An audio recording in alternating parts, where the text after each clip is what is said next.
Bharat Sanchar Nigam limited అనేక చౌక recharge ప్లాన్లను అందిస్తుంది. సిమ్ యాక్టివ్గా ఉంచడానికి ఉపయోగపడే అనేక చౌక ప్లాన్లను కంపెనీ అందిస్తోంది. అప్పుడు కంపెనీ మళ్ళీ ఆ ప్లాన్ను తీసుకొచ్చింది.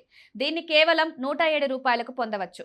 మీరు చాలా తక్కువ ఖర్చుతో ఈ సిమ్ను ఒక నెల కంటే ఎక్కువ కాలం యాక్టివ్గా ఉంచుకోవచ్చు. దీని ఖర్చు రోజుకు రూ. 3 కన్నా తక్కువ.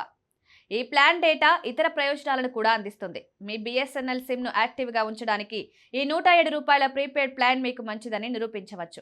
కంపెనీ చౌకైన ప్రీపెయిడ్ ప్లాన్ కూడా ఇదే. 35 రోజుల చెల్లుబాటుతో 200 నిమిషాల ఉచిత వాయిస్ కాల్స్, మొత్తం 3 GB డేటాను అందిస్తోంది. లోకల్ కాల్స్ కి నిమిషానికి రూపాయి, ఎస్టీడీ కాల్స్ కి నిమిషానికి రూ. 1.3 ఖర్చవుతోంది. స్థానిక ఎస్ఎంఎస్ పంపడానికి అయ్యే ఖర్చు 80 పైసలు, జాతీయ ఎస్ఎంఎస్ కి రూ. 20, అంతర్జాతీయ ఎస్ఎంఎస్ కి 5 పైసలు ఖర్చవుతోంది. ఈ ప్లాన్ లో మీరు 35 రోజుల పాటు ఉచిత బిఎస్ఎన్ఎల్ ట్యూన్ ను కూడా సెటప్ చేసుకోవచ్చు. దీంతో పాటు బిఎస్ఎన్ఎల్ రూ. 108 ప్లాన్ కూడా ఉంది. దీనిలో మీరు మీ సిమ్ కార్డు 28 రోజులు యాక్టివ్ గా ఉంచుకోవచ్చు. ఈ ప్లాన్ లో మీరు మరికొన్ని ప్రయోజనాలు పొందుతారు. ఫోన్ కాల్స్ లేదా ఎస్ఎంఎస్ కోసం ఫోన్ సిమ్ కార్డును యాక్టివ్గా ఉంచడం వంటి వాటితో పాటు తమ సిమ్ కార్డును ఎక్కువ కాలం యాక్టివ్గా ఉంచుకోవాలనుకునే కస్టమర్లకు బిఎస్ఎన్ఎల్ రూ. 107 ప్లాన్ ఉత్తమమైంది.